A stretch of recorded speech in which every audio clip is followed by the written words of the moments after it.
buenas noches, sean todos bienvenidos y bienvenidas a Campus USACH, este programa de la Universidad de Santiago a través de Radio USACH y sus redes sociales, donde damos un espacio, una instancia de conversación, de reflexión con los académicos y académicas de nuestra casa de estudio.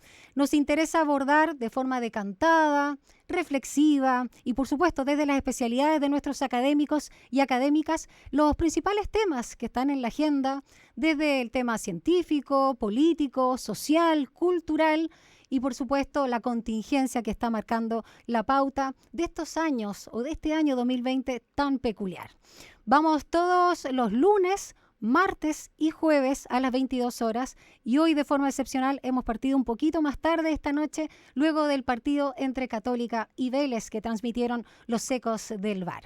Y bueno, yo les cuento que los días martes vamos a estar siempre con 3 académicas, 3 mujeres profesoras de nuestro plantel. Por un lado, Leonor Huerta, quien es física y astrónoma de la Facultad de Ciencia, Andrea Jeftanovich, escritora y académica de literatura de la Facultad de Humanidades, la FAU, y Lorena Sulz, bióloga académica de la Escuela de Medicina. Hoy Lorena no nos va a poder acompañar porque está en Caburga, porque viene de camino, luego de ir a visitar ahí en la zona de la Araucanía el eclipse solar total del día de ayer, pero vamos a conversar esta noche con Leonor Huerta y Andrea Jeftanovich. Bienvenidas, muy buenas noches, ¿cómo están? Leonor, ¿me Muy bien, escuchas? gracias. Hola Andrea. Buenas noches, sí, todo muy bien por acá, mucho calor en Santiago, para Mucho variar. calor, sí, incluso las noches son calurosas. Vamos a partir con el tema de la contingencia, este fenómeno astronómico que vivimos ayer por la tarde, comparándolo también un poquito con lo que fue el del 2 de julio de 2019. De alguna forma siento, no sé si tienen la misma percepción, que hubo menor expectativa, si bien se juntó muchísima gente en la zona de la Araucanía, a pesar de las restricciones, a pesar de la pandemia, de los miedos, por supuesto, del contagio, pero quizás porque la gente ya vivió el del 2019, una percepción distinta respecto a este eclipse solar total. Y quiero partir con Leonor Huerta, cuéntanos un poco también cómo viviste la experiencia y si concuerdas con esta percepción que tenemos algunos sobre las expectativas de lo que fue este evento astronómico del día de ayer, 14 de diciembre. Sí, Daniela, concuerdo completamente, porque en el caso del año pasado estaba un poco la certeza de la calidad de los cielos, de que el tiempo atmosférico iba a acompañar, a pesar de que fue en pleno invierno, ¿ah? 2 de julio, pleno invierno. Por otra parte, hubo facilidad para desplazarse, no había ningún tipo de restricción. Las restricciones iban a ser únicamente para no atochar pueblitos muy chicos en algunas zonas ahí en la cuarta región. Así que había toda una organización pensada en recibir una gran cantidad de público que iba a atochar de todas maneras eh, la zona del eclipse y sin embargo no hubo ninguna crisis de ningún tipo. La región supo absorber muy bien esa cantidad de invasores que llegamos, porque llegamos de todos lados ahí a ver el eclipse. Así que se transformó en una fiesta muy hermosa, todos los que estuvimos presentes ahí quedamos muy tocados por la belleza del espectáculo.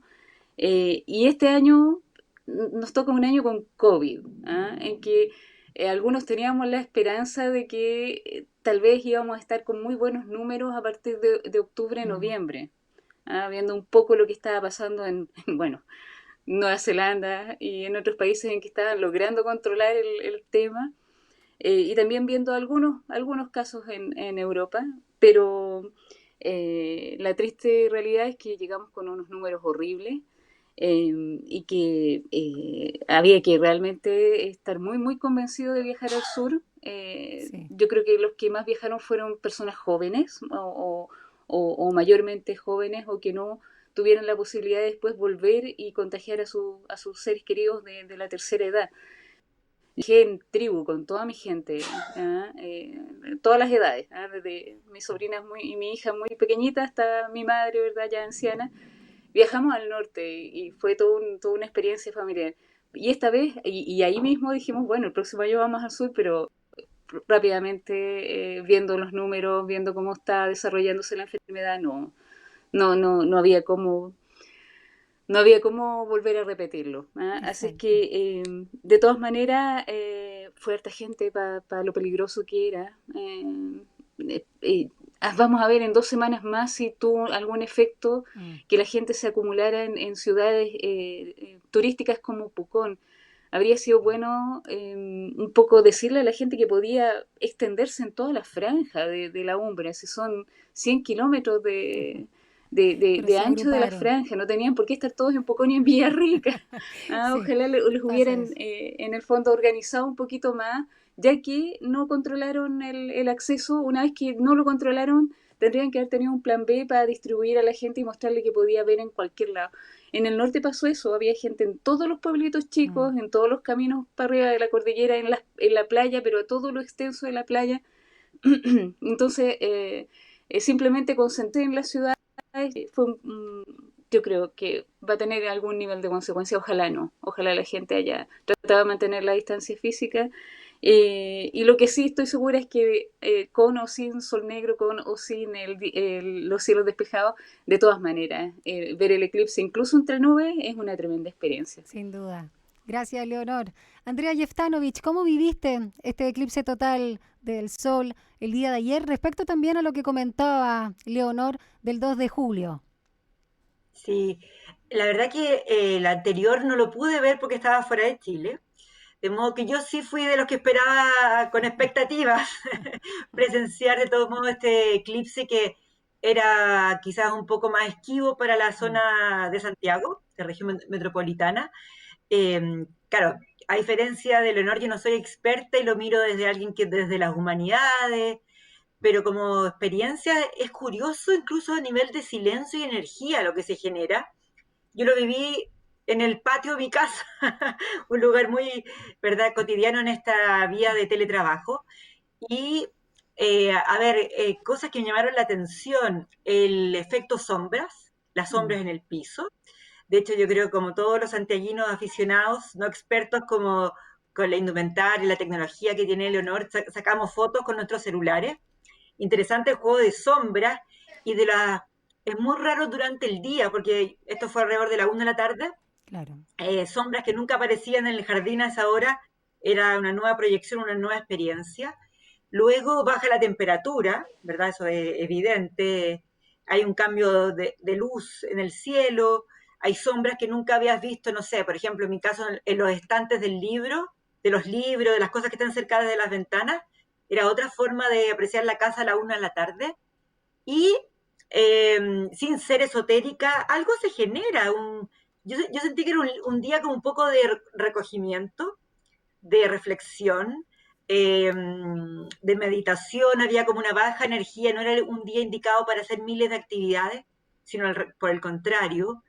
Y también asombrarse de la naturaleza y lo importante que es cuidarla, que es mucho más que el hombre, que asombrosa y eh, como que te deja sin palabras la naturaleza y en este periodo también una pandemia que tiene que ver con el cambio climático, con el cuidado del planeta, como nuevamente, como sobrecogernos y pensar que es algo que nos maravilla y que también estamos tan interdependientes con la naturaleza. Así que eso fueron un poco fue mi experiencia y mis reflexiones del día de ayer. Recojo lo que dices, Andrea, me llamó mucho la atención escuchar en los medios de comunicación tradicionales, incluso hegemónicos, y las transmisiones Ujú. que hicieron algunas casas de estudio, sobre todo las que estaban situadas ahí en la región de la Araucanía, los periodistas o conductores, e incluso científicos, astrónomos como tú, Lorena, hablaban de eso, de la conexión con la naturaleza, también de esta pausa, y mucho más allá de estar o no al tanto del tema astrológico, energético, esotérico, como quieran llamarle, toda la gente percibió eso. Yo creo que también es uno de los aprendizajes que hemos tenido justamente con esta pandemia. Por eso, más allá de las restricciones a la movilidad y todo lo que implica los cuidados, el distanciamiento social, hay un tema que hemos aprendido que tiene que ver con la introspección que nos ha permitido esta pandemia. Leonor, aquí en el campus USACH quiero aludir a tu rol como astrónoma y experta en la materia con algunas preguntas que me surgen desde la ignorancia, desde la curiosidad también respecto a lo que son los eclipses solares. Eh, por un lado, preguntarte ¿qué información hay, si es que existe, ¿no?, el dato certero de por qué se han producido dos, de este caso, eclipses solares en tan poco tiempo, prácticamente un año y medio de diferencia en la misma zona planetaria, donde Chile y Argentina hemos sido los espectadores privilegiados? Y en ese sentido, ¿cómo se anticipan también? ¿Cómo se pronostican? ¿Cómo se miden los eclipses como para poder decir, se viene? Yo escuchaba a nuestro compañero también de Campus USACH, Rodrigo Alcaíno, que va a estar también en conversación aquí con académicos y académicas de Campus USACH, que se viene uno donde se va a localizar acá en Santiago para el 2064. O sea, imagínense la proyección que podemos tener tan anticipada. Cuéntanos lo que tú sabes, Leonor Huerta, al respecto. Hay varias consideraciones que hacer, primero que la predicción de los eclipses es algo que se conoce desde hace miles de años. Los antiguos babilonios ya tenían observaciones del cielo que les permitían sospechar que los eventos se repetían. En la China antigua también hay registros de que tenían la capacidad de observar, de predecir los eclipses, y acá en Mesoamérica estaban los mayas, que también habían desarrollado el conocimiento suficiente como para predecir eclipses. Así que no es que necesites una gran tecnología para poder hacerlo, es una observación muy meticulosa del cielo. Así que para todos los pueblos que hicieron ese nivel, que desarrollaron ese nivel de observación, pudieron llegar a lo que se denomina como ciclo de Saros, que tiene que ver con cuántas lunas llenas, por decirlo de alguna manera, para simplificarlo, tienen que pasar para que la Tierra y la Luna estén en una posición relativa similar. ¿Cuánto tiempo, por ejemplo, a partir de hoy día, cuándo vuelve a estar la Tierra, la Luna y el Sol, ¿verdad?, en una situación de posiciones relativas? Y descubrieron que ese ciclo es de poco menos de 20 años. Okay. Y por supuesto que después hay que, para poder hacer una predicción de los eclipses, hay que ir afinando, porque ningún ciclo, ni los ciclos de la Luna, ¿verdad?, coinciden con los ciclos del Sol. Son movimientos relativamente independientes. La Luna, por un lado, gira alrededor de la Tierra, y la Tierra es la que gira alrededor del Sol, y el centro de masa del sistema Tierra. Así que el siguiente eclipse del ciclo no es exactamente en el mismo lugar. Eso es lo primero que quería puntualizar, que se conoce desde hace mucho tiempo, y distintas culturas, sin haberse traspasado este conocimiento unos a otros. Simplemente cada cultura que observó durante decenas de años el cielo pudo darse cuenta de que volvían a repetirse las condiciones, y por lo tanto cosas que se llegaran a tapar, ¿verdad?, o llegaran a estar juntas, iban a volver a repetir el fenómeno. Y lo otro, respecto de que por qué Chile, aquí Andrea sabe que yo soy de las que un poco me llama la atención que la gente cante el himno nacional, o que crea que es un eclipse chileno. Claro. Y yo les digo, oye, si la sombra pasó para Argentina, no tiene nada de chileno el eclipse. O de los comentarios que hace la gente, más allá de la emoción que te pueda producir, ¿verdad?, un fenómeno tan bello como un eclipse de sol. El punto es que si uno lo piensa geográficamente, entre el del año pasado en el norte y este en el sur, hay casi 1500 kilómetros de distancia, ¿no? Y eso es porque Chile es muy largo. Así es que nos tocaron dos eclipses que si nos vamos a dos eclipses con 1500 kilómetros de distancia, uno podría estar en el sur de Europa y el otro en el norte de África, por ejemplo. Claro. Y pasar por países totalmente diferentes, en continentes diferentes. Así es que es una coincidencia para nosotros así un poquito patriotera, en el sentido de que no tiene nada de especial. Hasta donde yo he leído, no hay no hay un hemisferio incluso que tenga más eclipses que el otro hemisferio. En general se producen 2 por año, o mínimo 1. Y podría teóricamente producirse hasta 5 eclipses solares de distinto tipo, si es que el primero es muy, muy temprano en el año, en enero.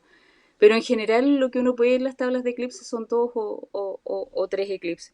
Próximo año, el 4 de diciembre creo que es, hay uno ¿Ya? en Antártica. Entonces, que si lo contamos como Sí, chileno, uno va a decir, excelente. oh, en 3 años 3 eclipses. Oye, pero es la Antártica, ¿eh? Exacto. Es otra placa tectónica incluso, ya ni Y ahí siquiera sí es que va a ser la misma difícil placa ir. tectónica. Entonces Absolutamente.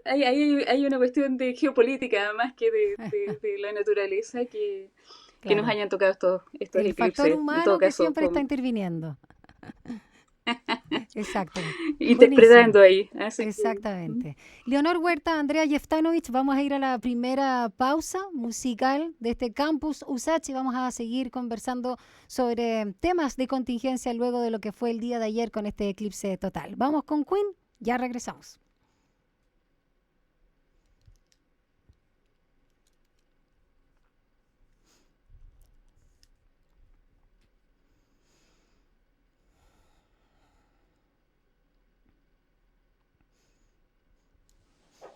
Continuamos en este campus USACH, donde es una instancia donde estamos invitando a todos en esta noche a conocer también los puntos de vista de nuestros académicos y académicas de la Universidad de Santiago. En esta ocasión estamos con Leonor Huerta, astrónoma, y con la escritora Andrea Jeftanovich. Ambas son parte, por supuesto, de nuestro plantel, en este caso Leonor de la Facultad de Ciencia y Andrea de la FAU, la Facultad de Humanidades. Pasemos a un tema que nos preocupa. Estamos hoy a 15 de diciembre, no queda nada para que finalice el año y junto con las vacaciones que todavía no sabemos cómo las vamos a vivir, estamos a puertas de las fiestas de fin de año, ¿no? Navidad y por supuesto Año Nuevo. Y más allá del deseo enorme que tenemos todos de volver a abrazar a nuestra gente, compartir en familia, está el tema de no solo fantasma, ya una realidad de la que ha sido llamada la segunda ola de esta pandemia en Europa y que se está viendo también un aumento de casos en América Latina y en nuestro país en particular. Si bien, y acá quiero citar al ministro París, dijo en su reporte de COVID-19 el día de ayer, lunes, que estamos lejos de lo que pasa en los países de la Unión Europea, ya que tenemos 85 casos por millón de habitantes, mientras, en este caso vamos a hablar de Alemania, que ha endurecido bastante, ya lo dijo la canciller Angela Merkel, ¿no? Que están con un confinamiento más duro y bastantes restricciones. Ellos, en cambio, tienen 210 habitantes por millón, ¿no? De casos, ¿no? La proporción es distinta, o sea, 210 casos de contagio por el millón de personas versus el 85 de nosotros. Pero ya entramos, ¿no? El jueves pasado, acá en la región metropolitana, a la fase 2, con estas restricciones no solo de movilidad, sino incluso, ¿no? De poder salir y en este caso la gente que necesita comprar, el comercio ha sido bastante golpeado los fines de semana. Quiero preguntarles cómo ven esta situación. ¿Cuánto hemos aprendido o no hemos querido aprender de la experiencia de Europa que se nos adelanta?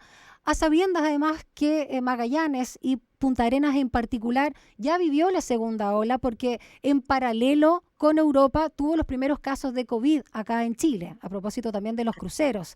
Entonces, en ese sentido también, ¿cómo hemos manejado, cómo sienten que las autoridades sanitarias han manejado esta pandemia y qué creen que se avecina para los próximos días y sobre todo en los meses de vacaciones que se nos vienen? Andrea. Bien, mi mirada es como de ciudadana común y corriente, pero porque claro, mis compañeras son mucho más del área de ciencia y creo que la ciencia, lo que ha ratificado este año, lo importante que es ceñirse eh, a los indicadores científicos, porque a mí me extraña todavía que haya personas que crean que el COVID es parte de una conspiración Mm. internacional, o es una exageración, o es una gripe más. Claramente no, estamos hablando, bueno, primero una situación pandémica que implica a todo el planeta, con un virus que genera una enfermedad que no es una influenza, es mucho más grave. Hemos visto, hemos leído reportajes una y otra vez sobre la gravedad que puede alcanzar las personas que han sido infectadas por el SARS-2, COVID-2, como se llama más técnicamente.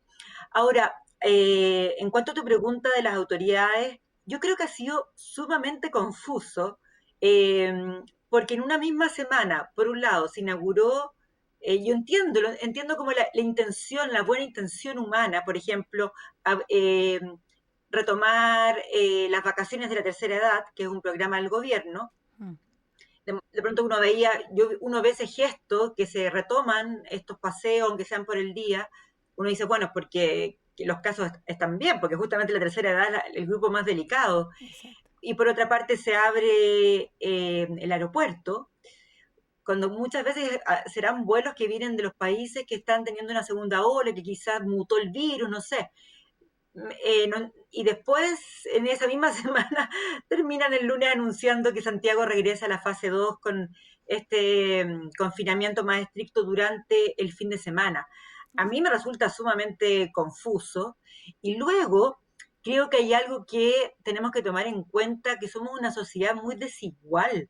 Y todavía no comprendo bien el apoyo a las personas que tienen trabajos informales, el comercio, cómo esas personas van a vivir esta segunda etapa económicamente, porque también eh, creo que los que tenemos teletrabajo tal vez sí podemos trabajar desde casa, hay tipos de trabajos que no, creo que falta una respuesta desde cómo apoyar a las librerías, cómo apoyar a las pymes del sector gastronómico.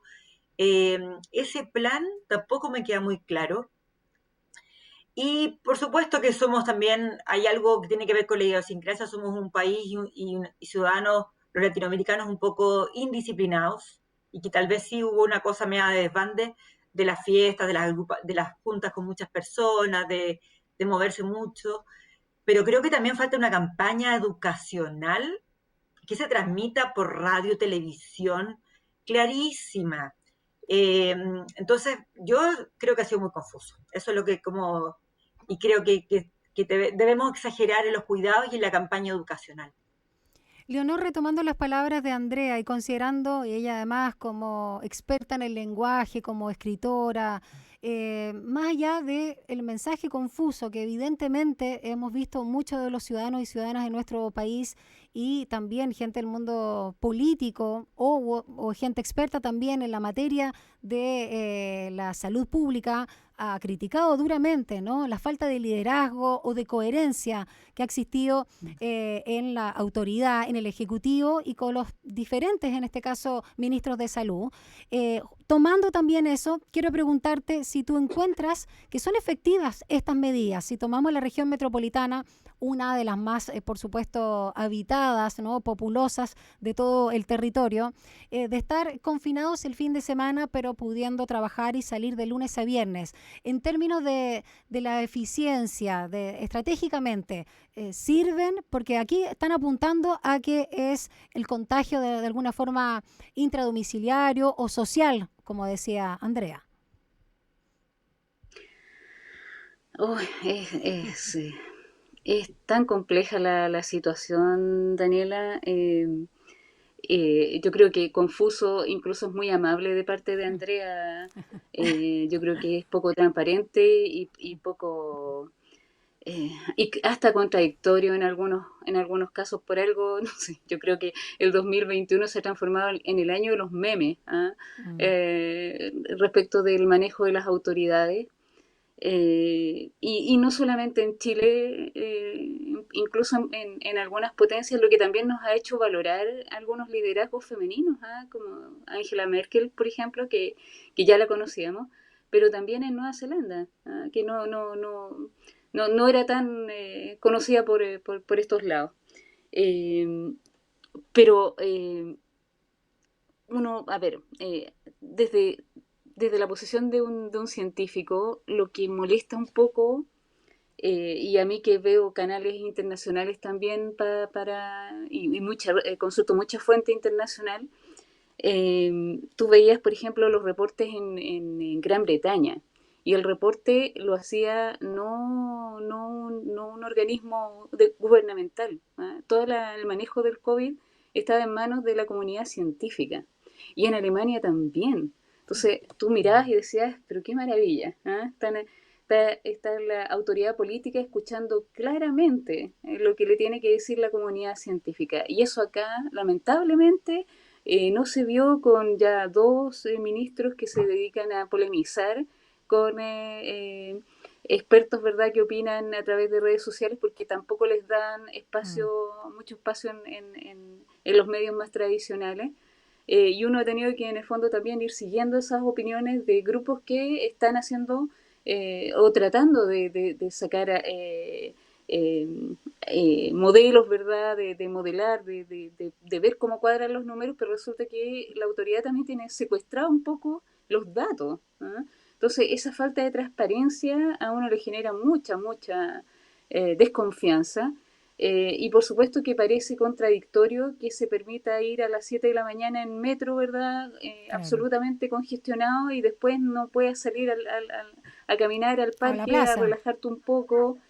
Claro, y ya se están hablando de otras consecuencias, como la baja de donantes de sangre, por ejemplo, la gente que descontinuó tratamientos médicos, o que no llevó a los hijos al control pediátrico por el miedo a contagiarse. Pero también está el tema de la salud mental, que ahí yo también sigo a varios expertos con opiniones expertas, y uno empieza a decir, chuta, se nos viene también una ola de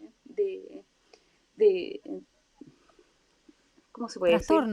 Trastornos, Sí, depresión, angustia, sí. ansiedad, etcétera, etcétera. Y me quedo Y corta. uno la puede ver más allá Sí. del diagnóstico que hagan los expertos. Uno también, como ciudadano común, como decía la Andrea, uno lo percibe en el ambiente, ¿ah? De pronto esa necesidad brutal de salir de fiesta, oye, a tu vecino se le acaba de morir un pariente, o sea, todos hemos visto en las cuadras vecinas, ¿verdad?, los funerales este año, o las condolencias en el correo electrónico porque murió un compañero de trabajo, o de los familiares de uno, ¿verdad?, del trabajo. Entonces uno se da cuenta que ha sido un año en que ha muerto mucha gente, en que hay familias que han sufrido y lo han pasado muy mal, en que se instaló en primera plana el tema del hambre. ¿Cómo podés estar celebrando desaforadamente como que si fuera el carrete de 1999? No puede ser, del cambio de siglo. Claramente hay como una pequeña desconexión con lo que te estoy veando. Es verdad, han mostrado, y todavía no vemos los resultados que se van a dar en términos de los estudiantes, ¿ah? No incluso a largo plazo, sino que a corto plazo. ¿Dónde están los datos de cuántos abandonaron el sistema escolar este año? La deserción. ¿Ah? ¿Cuántos abandonaron porque no resistieron el ritmo, y cuántos abandonaron porque no tuvieron ni siquiera la posibilidad de conectarse para poder ver si podían seguir? Exactamente. Entonces, no sé, a mí me da la idea que se nos va a destapar una olla a medida que la información empiece a fluir un poquito más transparente, ¿no? Así que, bueno, Sí. ahí también está el cuidado, y lo que dice la Andrea, de esto de ser un poquito latinoamericanos, medios desordenados, a ser un poquito más responsables, pero en lo colectivo, ¿ah? No es el sálvate solo. Aquí nadie se va a salvar solo. Es imposible. Con un virus así es imposible. Perdón, Leonor, y además considerando lo que dice Andrea, ya que estábamos hablando de lo que pasa en países europeos como Alemania, la enorme desigualdad. No es que no exista en Europa desigualdad, claramente lo hay, sobre todo con la comunidad inmigrante, pero no exclusivamente. Pero en Chile esto es parte, lamentablemente, de nuestra idiosincrasia. Entonces, lo que pasa en las comunas del sector oriente es muy diferente a lo que pasa en la zona sur poniente, y para qué decir en regiones.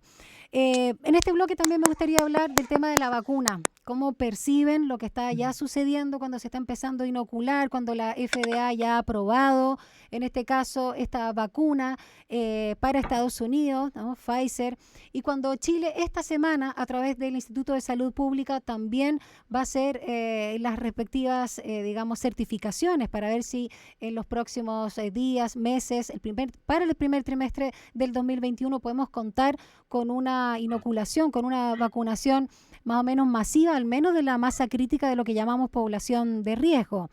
Y en ese sentido voy a tomar algo que ha sido un poco polémico, pero que a lo mejor puede interpelar a otras voces.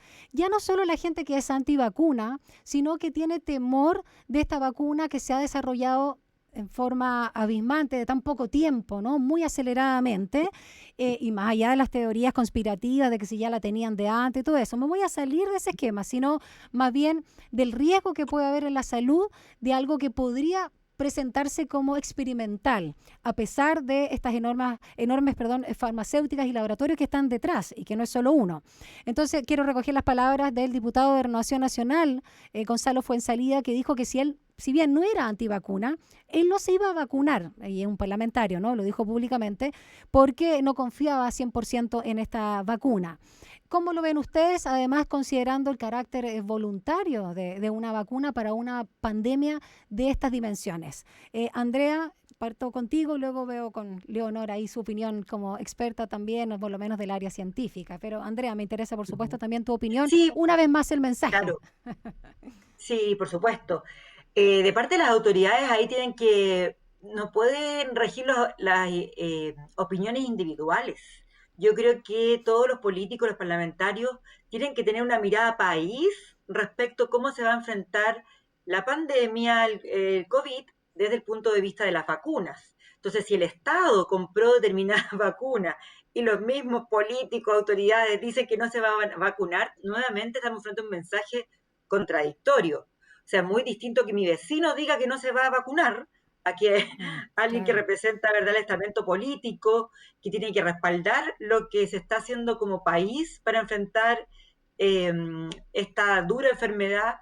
Nuevamente produce desconfianza en la política, genera una desorientación total, y también yo creo que ahí tenemos que nuevamente escuchar a los científicos más que a los políticos, claramente, porque uno de los riesgos de la pandemia ha sido bastante politizada, y estoy de acuerdo con lo que comentaba recién Leonor, que ojalá que el canal de información de todo lo que viene Mm. asociado venga, si bien es importante que se pase por el filtro de que toda la gente lo comprenda, porque la ciencia es muy compleja, pero esto tiene que venir de voces técnicas, científicas, y dejen de preguntarle a los deportistas, a los esotéricos, a la gente que ve el tarot, incluso a los políticos, sobre qué opinan de la vacuna. Que diga la comunidad científica qué vacuna es mejor, qué pasos vamos a seguir, qué grupo de riesgo se va a vacunar primero.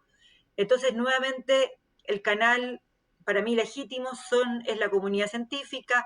Ojalá que en Chile se vaya constituyendo un canal claro, independiente, que no tenga que ver con el gobierno de turno, para esta pandemia y las próximas, y frente a todos los temas de salud. Ahora, Exacto. habría que mirar un poco la historia de las vacunas, y la historia de las vacunas demuestra que han sido revolucionarias para cambiar una mortalidad o la morbilidad de la población, que siempre ha sido resistida, y que nuevamente o se vacunan casi todos o la vacuna no tiene ningún sentido. Así que también yo enfatizaría eso, de que existe la vacuna, pero si se vacunan dos, esos dos no se salvan solos. El Exacto. país no se salva, así que sí, yo diría esos puntos. Leonor, recogiendo lo que dice Andrea y viendo también como que si estuviéramos hablándole a la gente que es escéptica respecto a las vacunas y en esta en particular, o las que están circulando y que ya están aprobadas, ya superaron la fase 3, etcétera. Pensando en esos temores, en esas aprehensiones o dicho ya directamente de la ignorancia, ¿qué le podemos decir? Porque también mucha gente se pregunta cómo en tan poco tiempo, por primera vez en la historia humana, con qué tipo de tecnología y recursos lograron una vacuna para un virus o una enfermedad, en este caso, tan particular y que parece mutar a cada rato y que nos ha sorprendido también como globo. ¿Qué le podríamos decir, Leonor?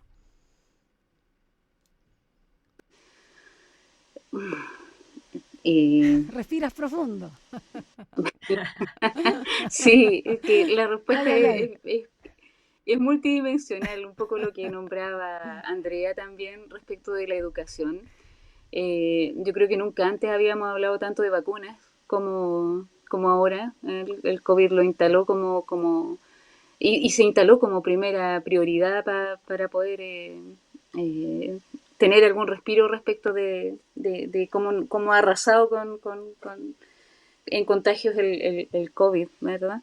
Y yo creo que ahí hay un punto estamos al debe en lo que tiene que ver con que la población esté alfabetizada científicamente respecto de el tema de las vacunas.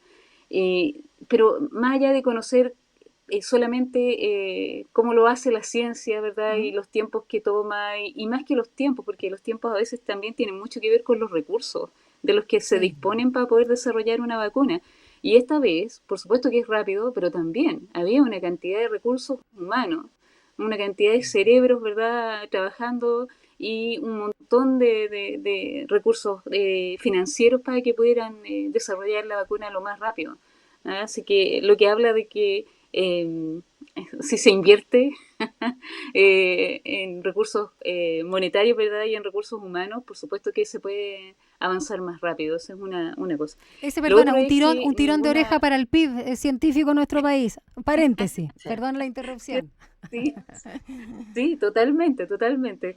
Pero y por otro lado que la ciencia tiene que ganarse espacios en los medios de comunicación y en términos de lo que es la comunicación de la ciencia para darle confianza, Mm, ganarse la confianza, ¿verdad? Y que la población tenga la de que se hayan logrado desarrollar vacunas rápido, no quiere decir que se haya transgredido alguna de las fases ok. del desarrollo de las vacunas. ¿Ah? Eh, en ciencia, en el fondo, eh, todo es perfectible. En la ciencia tratamos de que no hayan dogmas. El Mm, científico tiene que mostrar evidencia de su trabajo. Así que a todos los que han tratado de hacer trampa en el último tiempo, en ciencia estoy hablando, les sí. ha ido pésimo, con incluso penas de cárcel. ¿Ah? Hay muchos poniendo en juego su reputación al punto de que ya es tendencia importante gente retractándose de sus propios papers, ¿ah?, por haber usado datos que no estaban realmente bien consolidados. Así que hay una componente ética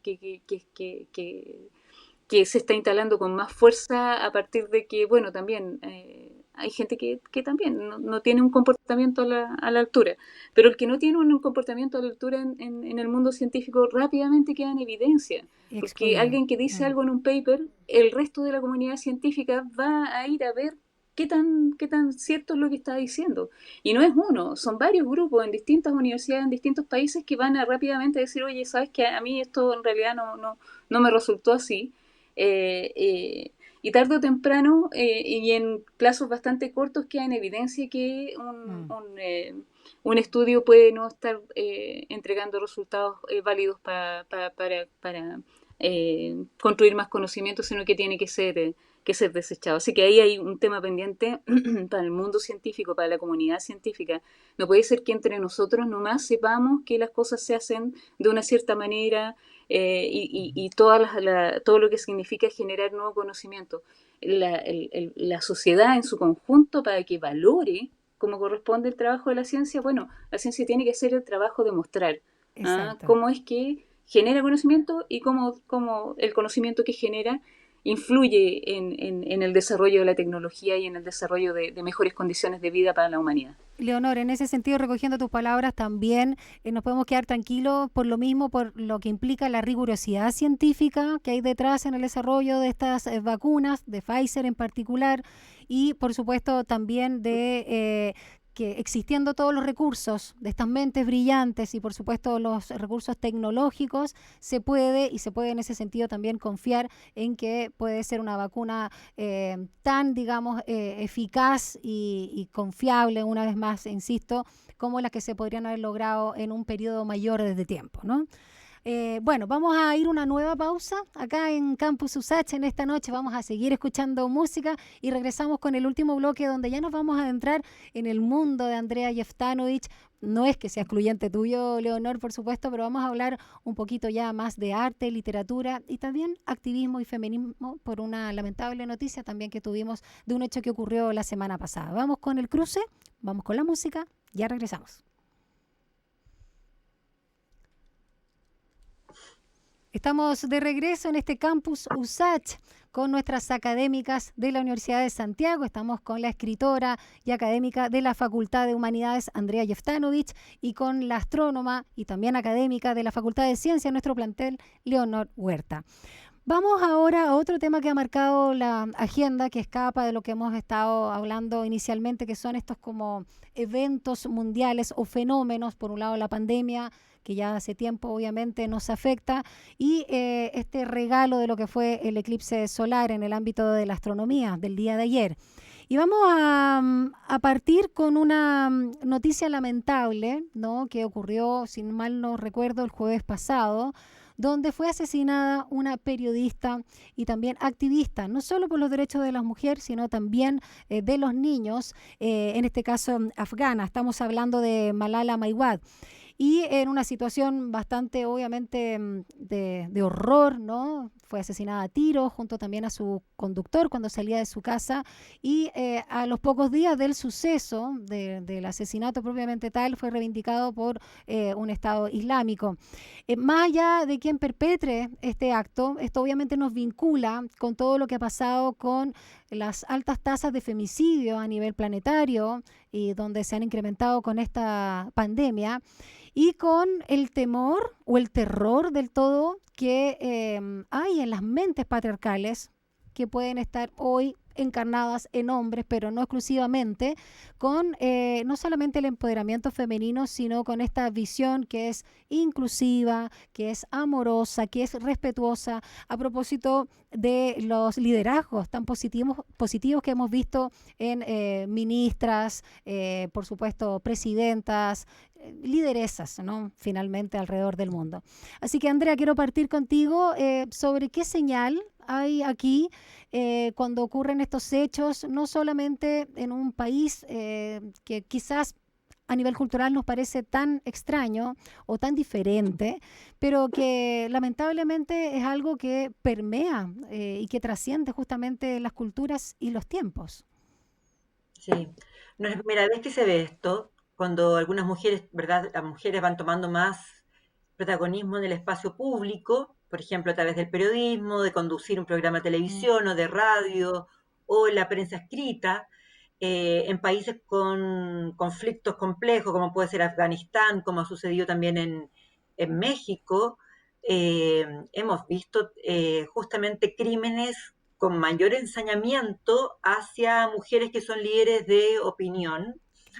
En Chile también hay algunos casos todavía no resueltos de la figura del activista, Mm. ¿verdad? La figura del activista tanto en el sur, de la activista ecológica, que como no está cerrado el caso judicial, no quisiera aventurar hipótesis, quiero ser rigurosa, pero hay sospechas, ¿verdad?, de mujeres que empiezan a desnudar ciertos intereses económicos o a desnudar cosas del narcotráfico, como podría ocurrir en México, en algunos países de Centroamérica, y hemos visto varios casos o líderes ecológicas justamente que entran en conflicto con la economía, Sí. con algunas empresas o industrias poderosas, y aparecen estos casos siempre de asesinatos confusos.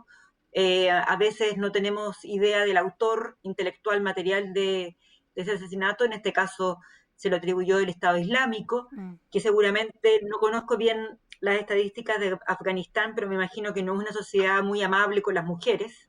Me Mm. imagino que todavía tiene bastantes restricciones. De modo que es preocupante, porque no solamente un femicidio al interior de casa, que ya es escandaloso, y como vemos este año las cifras aumentan en esta situación de encierro, de dependencia, de fragilidad, y luego aparece otro femicidio público, no solamente en el ámbito privado, en el Exacto. ámbito público, a estas voces que se atreven a hacer denuncias. Como una De amenaza, modo ¿no? que sí, deberíamos estar alertas, y ocurre en Mm. general también con las periodistas, ¿verdad? No ven en las redes, si bien a veces afortunadamente no son asesinatos, como hay hostigamiento a las mujeres que hacen este tipo Sin ir más lejos, la fiscal comunicación. Chong, acá en Chile, Por sin ir más ejemplo, lejos. exactamente, estoy Mm. justamente una fiscal, alguien que está en el ámbito público, como es hostigada, y se descubre una serie de cosas bastante anómalas, ¿verdad?, alrededor de esta persecución hacia ella. Exacto. Leonor, en pos del tiempo, no nos quedan muchos minutos en este campus USACH, pero me gustaría saber también tu opinión respecto a este tipo de hechos, o en este caso en particular, también cómo lo reciben. Y sí, me imagino que estás un poquito en línea también con lo que señala Andrea, ¿no? Sí, uno queda impactado sobre todo estos crímenes de odio, porque son crímenes de odio, eh, eh, ya sea contra minorías, ¿verdad? Mm, O directamente contra la mujer.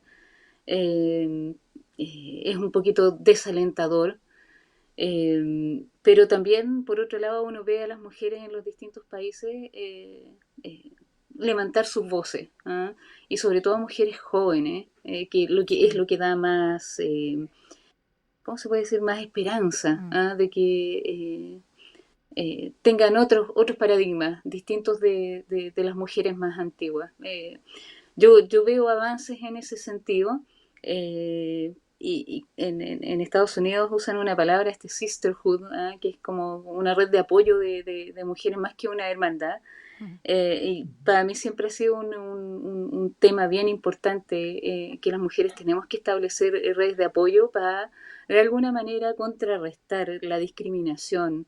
¿Ah? Eso de que entre un candidato mujer y una candidata, entre una candidata mujer y un candidato hombre, por prejuicio terminan eligiendo al candidato sí. hombre. Es bien fuerte, ¿ah? Recuerdo haber leído el caso de las grandes filarmónicas que empezaron a hacer estos concursos de músicos, de violinistas, por ejemplo, ciegos, en que no podían ver quién era el participante, y llegaron a notar que incluso lograban discriminar a las mujeres por los tacos, por el sonido de los tacos. Entonces después, Mm. cuando repetían la experiencia, pero con las personas descalzas, con los músicos descalzos, incluso fueron seleccionadas más mujeres que hombres. Qué ¿Ah? Entonces, interesante. a ese nivel puede llegar la discriminación. ¿Ah? Así es que yo en ese sentido, y también para los activistas, a los activistas sociales, Mm, a las personas, ¿verdad?, que brindan toda su energía en mm, luchando por una causa que consideran justa, como por ejemplo el tema del agua, ¿ah? Que exacto. Andrea sabe, yo sigo a Modatima hace tiempo porque encuentro que es increíble la labor que hacen. Eh, y hay que también hay que tener redes de apoyo, ¿ah? Porque siempre está esta posibilidad de que se genere esta violencia contra el que está luchando por los derechos que considera correctos, ¿verdad? Y en el Exacto. caso de la mujer, terrible, porque nacer, o para las minorías sexuales, no es ni siquiera una elección tuya, ¿no? Exactamente. ¿Ah? Así No, y que además las mujeres, perdona, no es un somos tema nada de pendiente. minoría. Somos No, somos la tratados mitad. como tal. No, somos todo lo contrario. Leonor, perdona que te Sí, pues. interrumpa, solo para finalizar, porque ya nos queda tan poquito tiempo, aprovechando a Andrea, que es escritora y experta también en literatura, gran lectora además. El recién 10 de diciembre no solamente fue el Día Internacional de los Derechos Humanos, sino también se conmemoró el centenario del nacimiento de la escritora brasilera de origen ucraniano Clarice Lispector. Así que me gustaría que nos pudieras adentrarnos un poquito, muy breve, Andrea, en su obra, Sí, contarnos quién es ella. Yo te comentaba fuera de micrófono que tengo este libro compilatorio, ¿no? Obras reunidas que editó Ciruela. No es fácil leerla, es muy interesante su imaginario, algo nostálgico, muy conectado con el alma humana, es bien profunda, pero es difícil identificarla con un género literario, y su sello es muy particular. sí, bueno, fue una autora que revolucionó en algún modo las letras brasileras, letras que estaban más marcadas por el regionalismo, el costumbrismo, y de pronto lo que ella empieza a trabajar, que no fue fácil de primera recepción, fue un trabajo un poco más existencialista, eh, también incluso filosófico, sobre la experiencia humana, sobre la experiencia humana y el lenguaje, y si bien tiene un universo y una sintaxis y un imaginario bien Mm, particular que de sí, pronto yo creo que toma tiempo en entrenarse a entrar a ella, porque parece que el argumento, la trama, la anécdota es mínima, sí. pero si uno va leyendo en entre líneas y va entrando en su mundo, se da cuenta que hay una reflexión universal maravillosa y trabajó mucho con mujeres, justamente sus protagonistas son mujeres comunes y corrientes, dueñas de casa, muchas niñas y niños, incluso animales, y eso también es un cambio porque siempre se ha pensado la filosofía como un patrimonio de los intelectuales y de personas como de altos estudios, y ella puso las grandes preguntas de la existencia en estas personas pequeñitas que tenían epifanías, y eso es un poco una cosa que marca su literatura, es que las personas se ven enfrentadas en su vida cotidiana a algo, a un acontecimiento Exacto. mínimo que significa una revelación filosófica, metafísica en su vida. Yo los invito a que lean sus cuentos, sobre todo Lazos de Eso. Familia, o entren por La Hora de la Estrella o por Cerca al Corazón Salvaje, porque efectivamente luego tiene otras novelas más complejas y también tienen grandes libros de literatura infantil, bellísimos. Eh, Muchas crónicas de diario que están publicadas en un volumen que se llama La Revelación del Mundo, fácil de encontrar en las redes también. Novelas, libros, ensayos, Es libros bien como amplia su híbridos, obra. todo eso, sí. Tiene bastante Andrea, eh, géneros, sí, varias solo para estéticas. finalizar, porque ya tenemos que despedir, el cuento de la gallina a propósito de los animales, ¿te Ah, acuerdas dónde está? Que genial, me acordé el huevo de la ahora. gallina. Sí. Lo ubico más, Bueno, claro, lo tengo está en el en libro los Cuentos cuentos Reunidos. completos, pero Sí, esa es una gran es pregunta, incluso genial, es que científica. La realmente es fuera pregunta de por el serie. origen. El huevo o la gallina, y ahí hay Es todo un fuera de relato. serie, es fuera de serie. Bueno, quiero agradecerles, por supuesto, a nuestras académicas y le mandamos un besito cariñoso también a Lorena Azurs, que ya se va a incorporar el próximo martes en este campus USACH. Leonor Huerta, astrónoma y académica de nuestra Facultad de Ciencia. Andrea Jeftanovich, escritora y académica de la Facultad de Humanidades de la Universidad de Santiago. Muchas gracias por habernos acompañado esta noche en campus USACH y será hasta el próximo martes a las 22 horas. Que estén muy bien. Un abrazo. Gracias a ti. Igual, Y hasta entonces. Chao. nos vemos. Chao, Chao. chao.